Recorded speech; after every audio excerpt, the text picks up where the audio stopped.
Welcome to lunch hour. This is Satish. AP ప్రయోజనాల అజెండాగా CM Chandrababu Delhi tour సాగింది. కేంద్ర పెద్దలను కలిసిన సీఎం ఏపీ సమస్యలను వివరించారు. ఉదారంగా ఆదుకోవాలని కోరారు. రాష్ట్రానికి ప్రత్యేక సాయం చేయాలని కోరారు. ఈ నెల 23న బడ్జెట్ ప్రవేశపెట్టనున్న కేంద్ర సర్కార్ ఏపీపై కరుణ చూపుతుందా? అసలు చంద్రబాబు ఏం అడిగారు? కేంద్రం ఏం చెప్పింది? అలాగే కేంద్రం ఏం చెయ్యాలి? ఢిల్లీలో నిధుల వేట, ఇదే అంశంపై లంచ్ అవర్ డిబేట్లో మాట్లాడబోతున్నాం. చర్చలో పాల్గొంటున్నారు ప్రముఖ విశ్లేషకులు, మాజీ ఐఏఎస్ అధికారి, లోక్సత్తా వ్యవస్థాపక అధ్యక్షులుగా ఉన్న జయప్రకాష్ నారాయణ గారు. జయప్రకాష్ నారాయణ గారు నమస్తే సార్. నమస్తే సతీష్. జయప్రకాష్ నారాయణ గారు, మనం చూసాం ముఖ్యమంత్రిగా బాధ్యతలు స్వీకరించిన తర్వాత చంద్రబాబు నాయుడు ఆంధ్రప్రదేశ్ ముఖ్యమంత్రి నిన్న రెండోసారి ఢిల్లీ వెళ్ళారు. చాలా కీలకంగా అందరినీ కలిశారు. 23న కేంద్ర బడ్జెట్ ప్రవేశపెట్టబోతున్న నేపథ్యంలో ఖచ్చితంగా కేంద్రం ఏ విధంగా కరుణించబోతుందన్న అంచనాలు, ఆకాంక్షలు ఆంధ్రప్రదేశ్ ప్రజల్లోనూ అన్ని వర్గాల్లోనూ ఉన్నాయి. రెండోది తెలుగుదేశం పార్టీ అక్కడ కీలకంగా ఉండడం. మూడోది మరో కీలక భాగస్వామిగా ఉన్న జేడీయూ ప్రత్యేక హోదా కోసం మాకు ఇవ్వాల్సిందే అంటూ డిమాండ్ చేయటం. ఇలాంటి అంశాలన్నింటి నేపథ్యంలో చంద్రబాబు ఏం అడిగి ఉంటారు, కేంద్రం ఏం చెప్పుంటుందంటే ఏం చెప్తారు సార్? సతీష్, మనకి 3 రకాలుగా చూడాలి. జాతీయ స్థాయి నుంచి, యూనియన్ ప్రభుత్వం నుంచి రావాల్సిన సాయం చూస్తే, మొట్టమొదటిది మనకి రూల్ బౌండ్ గా కొన్ని పద్ధతుల ప్రకారం మనకు డబ్బు రావాల్సింది. ప్రధానంగా ఈ రాష్ట్ర విభజన నేపథ్యంలో అప్పుడు ఆ చట్టంలో ఏం చేశారంటే, ఎప్పుడైతే ఢిల్లీకి హైదరాబాద్ ని తెలంగాణకి ఇవ్వడం జరిగిందో, మరి హైదరాబాదే కదా మనకి ఉమ్మడి ఆంధ్రప్రదేశ్ లో ప్రధానంగా వనరులు తీసుకొచ్చేది. కాబట్టి దానికి ప్రతిఫలంగా, పరిహారంగా కొన్ని ఏర్పాట్లు చేశారు. అవి చట్టబద్ధంగా రావాలి. ఉదాహరణకు దానిలో ఒకటి కేంద్ర ప్రతిపాదిత పథకాలు ఉంటాయి, సెంట్రల్లీ స్పాన్సర్డ్ స్కీమ్స్ అని చెప్పినాయి. మామూలుగా రాష్ట్రాలు కేంద్రం వాటా 50-50 ఉంటుంది. అని కొన్ని రాష్ట్రాలకు ప్రత్యేకంగా 90% ఇస్తారు. మనకి ఇస్తామని మాట ఇచ్చారు. ఆ ఒక్క లెక్కే దాదాపు 16,000 కోట్ల రూపాయలు ఉంది. 15,800 కోట్ల రూపాయలు నా లెక్క ప్రకారం ఉంది మనకు రావాల్సిన డబ్బు. అది ఎక్స్టర్నల్ ఎయిడ్ ప్రాజెక్ట్స్ లో పెడతామని చెప్పన్నారు. అలా కాకుండా మనకు బడ్జెట్ లో కేటాయించాలి. ఒకసారి కేటాయించలేకపోతే 2 సార్లు కేటాయించవచ్చు. డబ్బు కేటాయించలేకపోతే మన రుణాలు మాఫీ చేయొచ్చు. మన యూనియన్ ప్రభుత్వానికి అనుకున్న రుణాలు ఏదో రూపంలో మనకు వెసులుబాటు కల్పించాలి. అట్లాగే మరొకటి, తెలంగాణ ఆంధ్రప్రదేశ్ విభజనప్పుడు ఈ పన్నులు ఉంటాయి కదా వివిధ కంపెనీల మీద, ఆ పన్నుల్లో కొంచెం గందరగోళం ఉన్నది, తికమకలు ఉన్నాయి, ఎనామలీస్ అని చెప్పంటారు. ఉదాహరణ కృష్ణపట్నం పోర్ట్ ఉందనుకోండి, అది ఆంధ్రప్రదేశ్ లో పోర్ట్ ఉన్నది, కానీ పన్నులు కట్టేది తెలంగాణలో. ఇలాంటి ఇవన్నీ కనుక జాగ్రత్తగా సరిచేస్తే ఒక 3,800 కోట్ల రూపాయల రాష్ట్రానికి రావాలి. అంటే ఇవన్నీ హక్కుగా మనకు రావాల్సినవి, హామీలు ఇచ్చినవి ఆనాడు, అవి పూర్తిగా నెరవేరినటువంటివి. ఇది ఒక రకం. రెండో రకం ఏమిటంటే, అభివృద్ధి కోసం మనం ఇప్పుడు పోలవరం ప్రాజెక్ట్ ఉంది, అది కూడా పోలవరం ప్రాజెక్ట్ కూడా వీటిలో చేర్చారు. అవును సార్, హామీల్లో చేర్చారు, చట్టంలో కూడా చేర్చారు. కానీ ఆ డబ్బు కేవలం ప్రాజెక్ట్ నిర్మాణం కోసం అని చెప్పంటే, భౌతికంగా కట్టడం కోసం అని చెప్పినటువంటి వ్యాఖ్యానం చేస్తున్నారు తప్పది. భూసేకరణకు కూడా ఇవ్వాలి. నిజంగా పోలవరం ప్రాజెక్టులో ముఖ్యంగా 2వ దశలో ఎక్కువ ఖర్చు అయ్యేది, 80% ఖర్చు అయ్యేది భూసేకరణ కోసం అని చెప్పని నిర్వాసితులకు. ఎందుకంటే చట్టాన్ని బాగా రైతులకు అనుకూలంగా మనం తీసుకొచ్చాం జాతీయ స్థాయిలో, మంచిదే. మరి ప్రాజెక్టు అని చెప్పంటే నిర్వాసితులను కూడా ఆదుకోవడం కూడా దానిలో భాగం. కాబట్టి ఆ డబ్బు వచ్చేందుకు మనం గట్టిగా ప్రయత్నం చేయాలి. ఇవన్నీ మన హక్కులు, ఇది మనం అదనంగా కోట్ల, కానీ వేగంగా మళ్ళీ వెనకాల మెరుకులు పెట్టకుండా మనకు వచ్చి ఏర్పాటు చేయాలి. తర్వాత మరొకటి, దొగ్గిరాజపట్నంలో ఒక పోర్ట్ అని ప్రతిపాదించారు. దొగ్గిరాజపట్నం కావచ్చు, మరొక చోట కావచ్చు, ఒక 8-9 వేల కోట్ల రూపాయల పోర్టు, దాన్ని కూడా చట్టంలో పెట్టారు. మనకి విశాఖపట్నంలో షిప్ యార్డ్ని ఎప్పుడైతే ఈ షిప్పింగ్ డిపార్ట్మెంట్ నుంచి, పోర్ట్స్ డిపార్ట్మెంట్ దగ్గర నుంచి రక్షణ శాఖకు బదిలీ చేశారో ఆ మేరకు ఆ డబ్బు వచ్చింది. కాబట్టి మనకు ఒక పోర్ట్ కావాలి. మనం ఇంతవరకు మనం ఖచ్చితంగా జాతీయ స్థాయి నుంచి చేపట్టాలి, మనకు హక్కున్నది. ఇక రెండవది, వివిధ పద్ధతుల కింద మౌలిక సదుపాయాల కల్పన కావచ్చు, రాజధాని నిర్మాణం కోసం కావచ్చు, రోడ్లు, రైల్వేలు, ఇతరమైనవి కొన్ని సంస్థలు, 11 సంస్థలకు ఆల్రెడీ ఏర్పాటు జరుగుతున్నది, పెద్ద ఇబ్బంది లేదు. కానీ అభివృద్ధి కోసం రకరకాల రూపాల్లో మౌలిక సదుపాయాలు, రాజధాని నిర్మాణం వగేరాకి మనకి ఎంత వీలుంటే అంత మనకు వచ్చే ఏర్పాటు చేసుకోవాలి. ఇది రెండోది. ఇక మూడోది, పన్నుల రాయితీ. మనకి పన్నుల రాయితీ కానీ, వెనకబడ్డ ప్రాంతాలకు నిధులు కానీ, వెనకబడ్డ ప్రాంతాలకి మనకి నిధులు ఇస్తాం అదనంగా అన్నారు, కానీ చాలా తక్కువ ఇచ్చారు. కేవలం 50 కోట్ల రూపాయలు జిల్లాకి సంవత్సరానికి ఇచ్చారు. 7 జిల్లాలు ఆనాడు పెద్ద జిల్లాలు లెక్కేసుకుంటే. బుందేల్ఖండ్ ప్యాకేజ్ అయినట్టయితే మన అంచనాల ప్రకారం కనీసం 15-20 వేల కోట్లు రావాలి. రాష్ట్ర ప్రభుత్వం 24,000 కోట్ల రూపాయలకి తయారు చేసిన ప్రణాళిక. అది మనం కోరినంత వస్తుందో లేదో చెప్పలేం, కానీ ఖచ్చితంగా ఈ వెనకబడ్డ జిల్లాలకి ఇప్పుడు ఈవేళ బహుశా ఆ జిల్లాలో 14-15 అయ్యి ఉంటాయి, 12-13 ఉంటాయి. అవును ఆ 12-13 జిల్లాలకి ఆనాడు 7 జిల్లాలకి, ఉత్తరాంధ్ర 3 జిల్లాలు, రాయలసీమ 4 జిల్లాలు మరింత అదనంగా కేటాయించాలి. ఇక చివరి అంశం పన్నుల రాయితీలు. పన్నుల రాయితీలు మనం కోరుతున్నాం రాష్ట్రం అంతటికి ఇవ్వాలని చెప్పని, కానీ బహుశా అది సాధ్యం కాదు. మీరు ఇందాక అన్నారు మనకిస్తే బీహార్ ఊరుకుంటుందా, Yes, sir. వాళ్ళు అడుగుతారు, అవును. వాళ్ళకి పరపతి ఉంది. మరి ఒరిస్సా ఊరుకుంటుందా, ఒరిస్సాలో బీజేపీ ప్రభుత్వం ఉంది, వాళ్ళు అడుగుతారు. అలాగే పక్క రాష్ట్రాలు మనకి తెలంగాణ కావచ్చు, తమిళనాడు కావచ్చు, మీకు పన్నులు రాయితీ ఇస్తే మాకు పెట్టుబడులన్నీ పోతాయని చెప్పని గట్టిగా ఎదురు తిరుగుతారు. ఇప్పటికి ఎదురు తిరిగారు. అందుకని పన్నుల రాయితీ రాష్ట్ర మొత్తానికి సాధ్యం కాకపోవచ్చు, కానీ దేశం మొత్తంలో వెనకబడ్డ జిల్లాలను గుర్తించి దానిలో మాకు ఇప్పుడు ఇందాక 7 జిల్లాలు అనుకున్నాం, 7 జిల్లాలకి మీరు మిగతా రాష్ట్రాల్లో కూడా జిల్లాలకి ఇచ్చేయండి అని చెప్పంటే అప్పుడు ఇబ్బంది ఉంటుంది ఎవరికి. మనం కొంచెం తీర ప్రాంతంలో ఉన్నాం కాబట్టి కొంచెం ముందు చూపుతా కనుక వేగంగా మరుగు సదుపాయాలు పెట్టి పెట్టుబడులు ప్రోత్సహిస్తే మనకు ఎక్కువ ఫలితం వస్తుంది. ఆ రకంగా కొంచెం ఒడుపుగా చేయాలి. అంచేత కొన్నేమో మనకు హక్కుగా రావాల్సి ఉన్నాయి, కొన్నేమో అభివృద్ధిలో భాగంగా రావాల్సి ఉన్నాయి, కొన్ని కొంచెం చాలా ఒడుపుగా మనం జాతీయ స్థాయిలో కూర్చొని ఊరికే అదే పనిగా మనం మండిపట్టు పట్టకుండా మనం కొంచెం ఉభయతారకంగా చేసే ఉన్నాయి. ఇవన్నీ కూడా మనం సరిగ్గా చేసుకుంటే, ఎందుకంటే మన దేశంలో ఫెడరల్ వ్యవస్థలో జాతీయ స్థాయి నుంచి రాష్ట్రాలకి 180 పాళ్ళు రూల్ బౌండ్ ఒక నిబంధనల ప్రకారం వచ్చేస్తుంది. మనం ఉన్న ప్రత్యేక పరిస్థితుల్లో కొన్ని విషయాలు అదనంగా మనకు కేటాయించాల్సిన అవసరం ఉన్నది. దానికోసం రాష్ట్ర ప్రభుత్వం ప్రయత్నం చేస్తుంది నాకు అర్థమైనంత వరకు. అంటే జయప్రకాష్ నారాయణ గారు, గత 5 ఏళ్లలో ఏపీ అప్పులు 13 లక్షల కోట్లకు పైగా పెరిగాయి.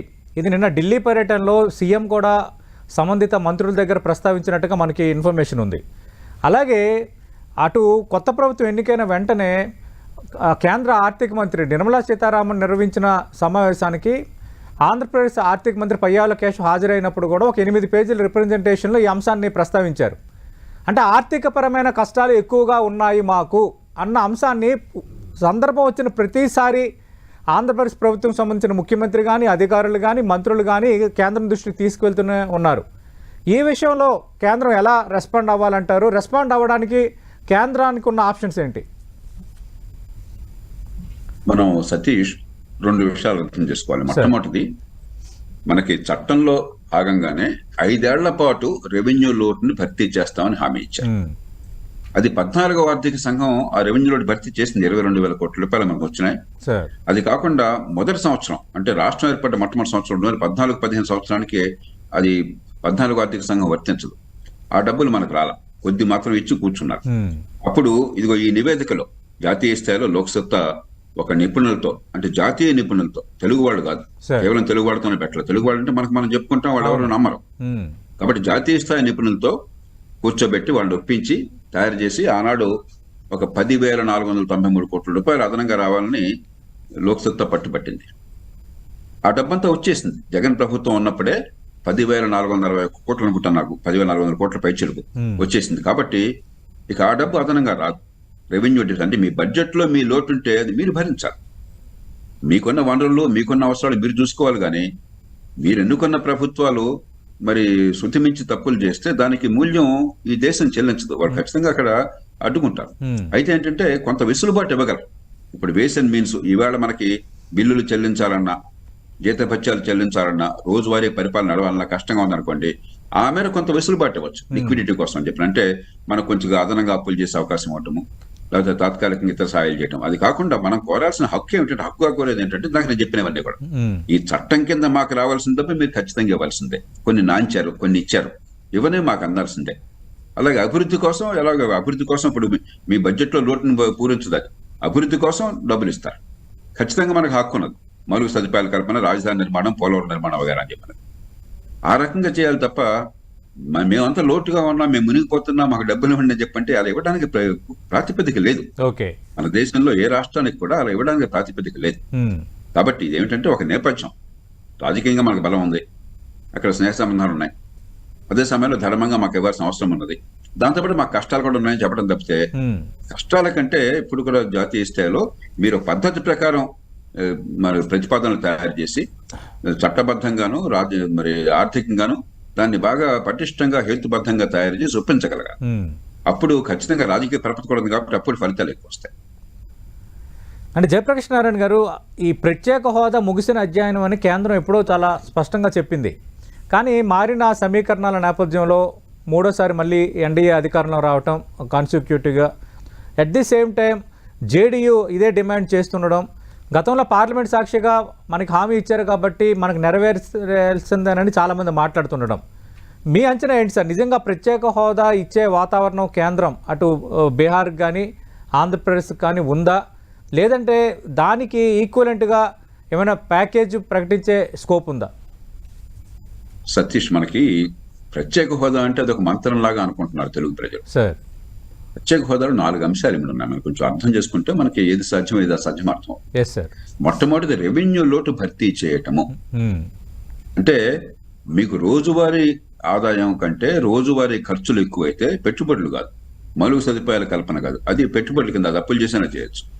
రోజువారీ ఖర్చు రోజువారీ ఆదాయం కంటే మీ పన్నుల రూపంలో ఇతరత్ర వచ్చే ఆదాయం కంటే ఎక్కువ అయిపోయినట్టయితే మీకేమవుతుంది? రెవెన్యూ లోటు వస్తుంది. అంటే రోజువారీ ఖర్చులకు కూడా లోటు వస్తుంది, దాన్ని భర్తీ చేస్తారు. మనకు 5 ఏళ్ళు భర్తీ చేస్తామని హామీ ఇచ్చారు. నేను ఇంతకుముందు చెప్పాను, 5 ఏళ్ళు భర్తీ చేశారు. 22,000 ప్లస్ 10-12,000 34-35,000 కోట్ల రూపాయలు 5 ఏళ్లలో మనకు వచ్చింది. ఆ తర్వాత ఇప్పుడు ఇక మనకు పెద్ద దాని గురించి అడిగానే హక్కు లేదు, ఎందుకంటే రాష్ట్ర విభజన తర్వాత 5-6 ఏళ్ల పాటు దాన్ని భరిస్తామని చెప్పారు. ఇక రెండోది, ఇంతకుముందే చెప్పాను, కేంద్ర ప్రతిపాదిత పథకాలు. ఆ పథకాల్లో మామూలుగా అన్ని రాష్ట్రాలు 50% పంచుకుంటాయి. ఢిల్లీ వాళ్ళు ఇచ్చే 50%, రాష్ట్రాలు 50%. కానీ ప్రత్యేక పరిస్థితి ఉన్న రాష్ట్రాలకి 90% ఇస్తారు సాధారణ. అంటే 10% మాత్రం రాష్ట్రం పెట్టినట్టుగా. ఆ లెక్క ప్రకారం 5 ఏళ్ళు లెక్కేస్తే సుమారుగా నా లెక్క ప్రకారం ఒక 16,000 కోట్లు మనకు రావాలి. ఆ డబ్బు మనకు అందాల, ఖచ్చితంగా మనం అది పొందాలి. ఎందుకంటే అది దానిలో వెనకడడానికి వీల్లేదు. దానికి ఏంటంటే వాళ్ళు నాన్ చేసి విదేశాల నుంచి వచ్చే రుణాల్లో మీరు రుణాల బదులు మేము దాన్ని గ్రాంట్ గా పరిగణిస్తా ఉన్నారు. విదేశాల నుంచి రుణాలు అంత ఎక్కువ రావు. ఏ రాష్ట్రానికి కూడా దేశం మొత్తం కలిపి 5-6 వేల కోట్లు వస్తాయి. మనకు ఒక రాష్ట్రానికి 16,000 కోట్ల రూపాయలు రావాలని చెప్పంటే దేశం మొత్తం 5-6 కోట్ల రూపాయలు మాకు ఎప్పుడు తీరని 30-50-100 ఏళ్ళు పడుతుంది. అలా కాకుండా ఆ డబ్బుని మనకి డబ్బన్నా ఇచ్చేయాలి, లేకపోతే మనకి ప్రభుత్వం కేంద్ర ప్రభుత్వానికి మనం రుణపడి ఉన్న డబ్బులన్నా మాఫీ చేయాలి. దాని పద్ధతి చాలా ఉన్నాయి. ఏదో రూపంలో మనకి వెసులుబాటు కల్పించాలి, అది మనకు హక్కు ఉన్నది. అలాగే మూడోది, వెనకబడ్డ జిల్లాలకు నేను ఇంతకుముందే చెప్పాను, అరకొరగా ఇచ్చారు, మరింత ఎక్కువ కోరదాం. సమస్య ఎక్కడ వచ్చిందంటే ఒకే అంశం దగ్గర వచ్చింది. ఏమిటది? పన్ను రాయితీలు. మన రాష్ట్రంలో పెట్టుబడులకు పన్ను రాయితీలు అని చెప్పాను. అది బహుశా ఇప్పుడు సాధ్యపడదు. ఎందుకంటే మనం కోరితే చెప్పాను కదా, బీహారు మనకంటే వెనకబడ్డ రాష్ట్రం, వాళ్ళకి ఢిల్లీలో పలుకుబడి ఉన్నది. అక్కడ సంకీర్ణ ప్రభుత్వం బీహార్లో ఉన్నది, మనకు ఆంధ్రప్రదేశ్ ఉన్నట్టుగానే ఎన్డీఏ సంకీర్ణ ప్రభుత్వం అన్నది. మరి మన పొరుగునటువంటి పక్కనే ఉన్నటువంటి ఒరిస్సా రాష్ట్రం మనకంటే వెనకబడ్డ రాష్ట్రం, అక్కడ బీజేపీ ప్రభుత్వం అన్నది. మన చుట్టూ ఉన్న రాష్ట్రాలు, తెలంగాణలో కాంగ్రెస్ ప్రభుత్వం అన్నది, తమిళనాడులో డీఎంకే ప్రభుత్వం అనేది. వాళ్ళు ఏమంటున్నారు? ఆనాడే జయలలిత గారు ప్రత్యేక ప్రతిపత్తి అని చెప్పని పన్ను రైతు అనగానే ఆవిడ వెంటనే తెలుగు తమ్ముళ్ళకి న్యాయం జరగాలని నేను కోరుకుంటున్నాను, కానీ తమిళనాడుకి అన్యాయం చేస్తే నేను ఒప్పుకోను, పన్ను రైతు ఇవ్వడానికి వెళ్ళేది ఆవిడ గట్టిగా మొరాయించింది. మరి ఆవిడ ధర్మం నిర్వర్తించింది, ఆవిడని తప్పట్టడానికి వెళ్ళలేదు. ఆవిడ రాష్ట్ర ముఖ్యమంత్రి, ఆ రాష్ట్ర ప్రజలను కాపాడుతాం. కాబట్టి మన ఫెడరల్ వ్యవస్థలో రాష్ట్రం మొత్తానికి పన్ను రాయితీలు సాధ్యం కాదు, బీహార్ కానీ ఆంధ్రప్రదేశ్ కానీ. నా దృష్టిలో నేను చాలా కాలం నుంచి చెప్తున్నాను, రాష్ట్ర ప్రభుత్వాన్ని వినమ్రంగా కోరుతున్నాను, అన్ని పార్టీలను కూడా, మీరు వెనకబడ్డ ప్రాంతాలను ఎలాగో 7 జిల్లాలు మనం గుర్తించాం కాబట్టి, పాత 7 జిల్లాలు ఉత్తరాంధ్ర, రాయలసీమ, ఆ జిల్లాలని వెనకబడ్డ ప్రాంతాలుగా గుర్తించి, అలాగే ఇతర రాష్ట్రాల్లో కూడా, బీహార్లో గుర్తించండి, ఇతర రాష్ట్రాల్లో గుర్తించండి, వాటన్నిటికీ మీరు ఈ పన్ను రాయితీ ఇచ్చారనుకోండి, అప్పుడు న్యాయంగా ఉంటుంది. మిగతా రాష్ట్రాలు పెద్దగా ఇబ్బంది పెట్టాం. అప్పుడు మనం ఏం చేయాలంటే వేగంగా ఈ జిల్లాల్లో పెట్టుబడుల ప్రోత్సాహం కోసం చెప్పిన ఏర్పాట్లు చేయాలి, మౌలిక సదుపాయాల కల్పన. కానీ తీర ప్రాంతం ఉన్న రాష్ట్రం కాబట్టి కొంచెం గట్టిగా మనం కృషి చేస్తే అందులో చంద్రబాబు నాయుడు గారికి అంతర్జాతీయ మార్కెట్లో బోర్డంత పేరు ప్రతిష్టలో నమ్మకం ఉంది కాబట్టి పెట్టుబడులు పొందొచ్చు తప్ప, మీరేదో ప్రత్యేక ప్రతిపత్తి అన్న మంత్రాన్నే కావాలని చెప్పంటే ఈ పన్ను రాయితీల విషయంలో బహుశా వాళ్ళ దేశంలో సాధ్యం కాదు. జయప్రకాష్ నారాయణ గారు, మరో కీలకమైన అంశం, ప్రస్తుతం ఆంధ్రప్రదేశ్లో అధికారంలో ఉన్న ఎన్డీఏ ప్రభుత్వం ప్రయారిటీ అంశం రాజధాని అమరావతి. అమరావతికి సంబంధించి గతంలో కేంద్రం కొంత సాయం చేసింది. గత 5 ఏళ్లలో జరిగిన పరిణామాలు మీరు నేను చాలా సందర్భాల్లో మాట్లాడుకున్నాం. ఇప్పుడు అమరావతికి సంబంధించి రాజధాని అత్యంత కీలకం కాబట్టి ఆ దిశగా రాష్ట్ర ప్రభుత్వం కూడా చాలా ప్రాధాన్యత తీసుకుంటుంది కాబట్టి కేంద్ర సహకారం ఏ స్థాయిలో ఉండాలి, ఏ ఏ కోణాల్లో కేంద్రం నుంచి రాజధానికి సంబంధించి రాష్ట్రం సాయం పొందొచ్చు?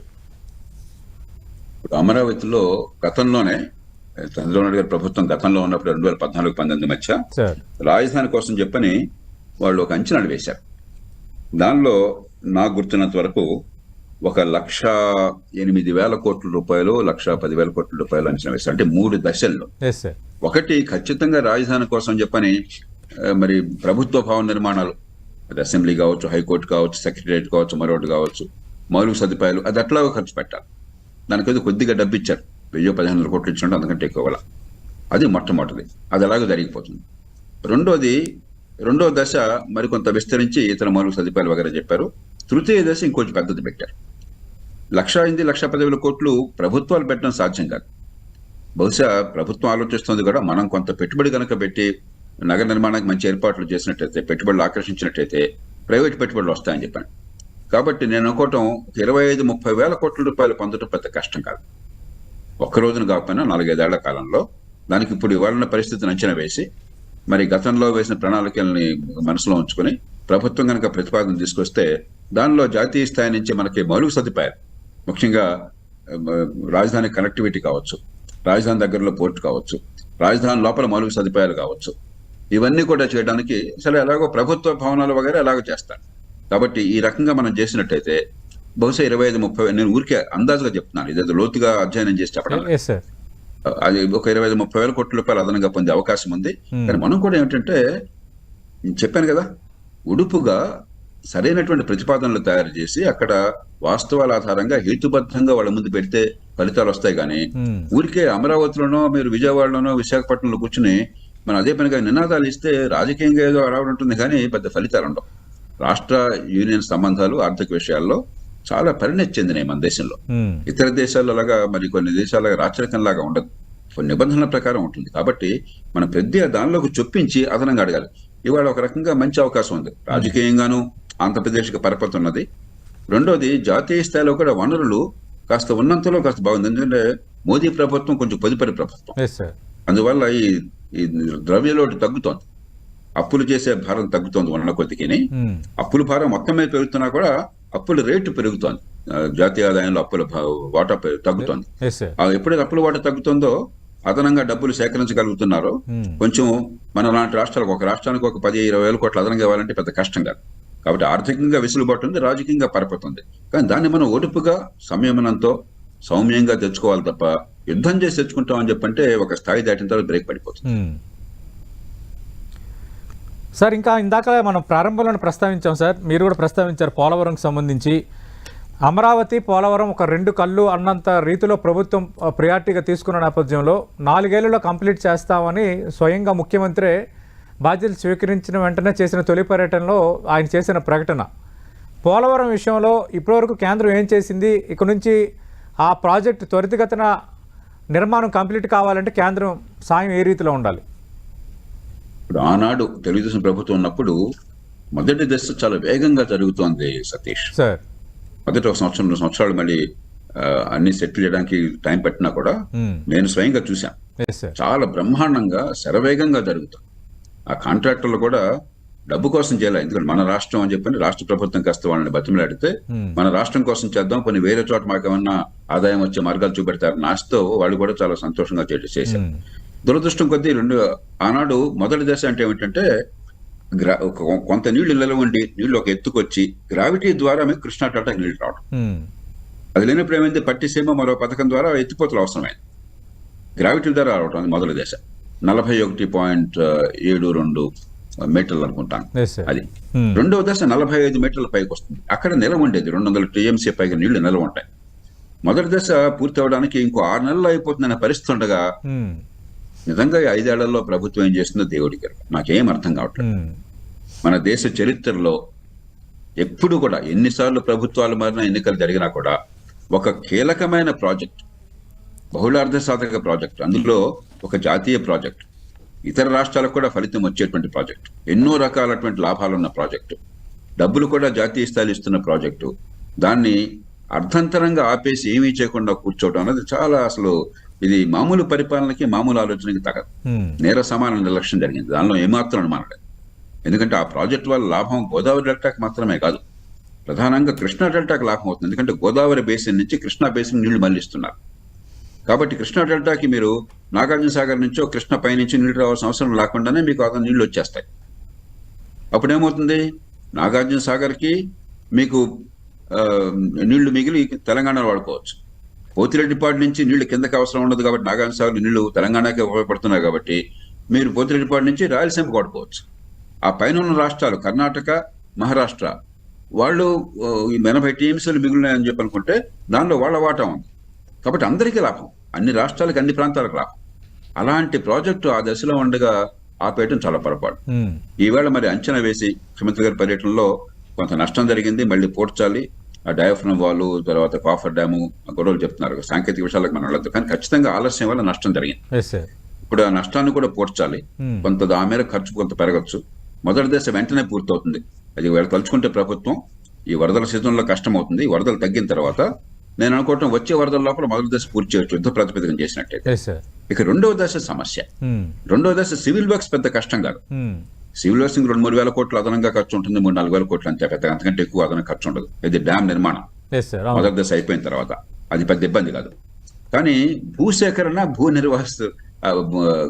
నిర్వాసితులకి వాళ్ళకి పునరావాసం అది నిజమైనటువంటి సమస్య, పెద్ద ఖర్చు అక్కడ ఉంది. ఆ డబ్బు ఖచ్చితంగా జాతీయ స్థాయి ప్రభుత్వం వాళ్ళు గతంలో కొంచెం ఇవ్వమన్నట్టుగా సంకేతాన్ని ఇచ్చారు. ఈవేళ రాజకీయ ప్రభుత్వం ఉపయోగించుకుని ఆ భూ నిర్వాసితులు గనక ఆ పరిహారం ఇచ్చే ఏర్పాటు, ఆ పునరావాసం ఏర్పాటు జాతీయ ప్రభుత్వం వెంటనే ఏర్పాటు చేస్తే అప్పుడు 3 ఏళ్లలో పూర్తవుతుంది. సివిల్ వర్క్స్ 3 ఏళ్లలో పూర్తి అవడం కష్టం కాదు. కానీ భూసేకరణ, నిర్వాసితులందరినీ కూడా పునరావాసం అవడం అన్నది ఒక పక్కన డబ్బు, రెండో పక్కన వాళ్ళకి ప్రత్యేకమైన ఏర్పాట్లు చేయాలి కదా. కాబట్టి దాన్ని బట్టి ఉంటుంది. కానీ ఖచ్చితంగా మొదటి దశ 1 సంవత్సరం లోపల పూర్తయ్యే అవకాశం ఉంది. వచ్చే మాన్సూన్ లోపల గట్టిగా చేస్తే పూర్తయ్యే అవకాశం ఉంది. రెండవ దశ మరొక 3 ఏళ్లలో పూర్తయ్యే అవకాశం. సార్, ఇంకా విభజన హామీలకు సంబంధించి విశాఖ రైల్వే జోన్ ఇది కూడా ఒక హాట్ టాపిక్కే. గతంలో మేము కట్టుబడి ఉన్నాము, అలాగే స్థల సేకరణకు సంబంధించి అప్పటి ప్రభుత్వం మాకు సరైన రీతిలో సహకరించలేదని కేంద్ర మంత్రులు కూడా కొన్ని ప్రకటనలు చేశారు. ఈ విషయంలో ఎలాంటి ఫలితం ఎక్స్పెక్ట్ చేయొచ్చు సార్? అది పెద్ద సమస్య ఉండకపోవచ్చు, కేవలం పాలనాపరమైన వ్యవహారం. మనం ఇలాంటి విషయాల గురించి నినాదాలు చేస్తున్నాం కూడా మనకు పెద్దగా గొప్ప విషయం కాదు. కానీ ప్రజలు కోరుతున్నారు, వాళ్ళు ఇస్తామంటున్నారు కూడా, పెద్ద ఇబ్బంది లేదు. అదేముంది, మనం కాస్త స్థలం చూపెడతామంటే వాళ్ళు పాలనాపరంగా సంతకం పెట్టడం చాలా తేలిక, అవి తేలిక అయిపోతాయి. కానీ మన దృష్టి ప్రధానంగా దీర్ఘకాల అభివృద్ధి మీద పెట్టాలి. ఇక్కడ ఆఫీస్ పెట్టారు లేదా దాని మీద కాకుండా మనం ఆలోచించాల్సిన దీర్ఘకాల అభివృద్ధి మీద. Right, thank you Jayaprakash Narayana గారు. మీరు అన్నట్టుగా రాష్ట్రం కూడా మీరు చేసిన సజెషన్ పరంగా ఆలోచించాలి, ఒడుపుగా నిధులు సాధించుకునే దిశగా అడుగులు వేయాలి. అలాగే రాజకీయంగా కొంత ప్రామినెన్స్ పెరిగింది కాబట్టి, ప్రయారిటీ కూడా ఉంది కాబట్టి కేంద్రం కూడా అదే రీతిలో బాధ్యత వహించి ఆంధ్రప్రదేశ్ పునర్నిర్మాణానికి సహకరించాలని మనందరం కోరుకుందాం సార్.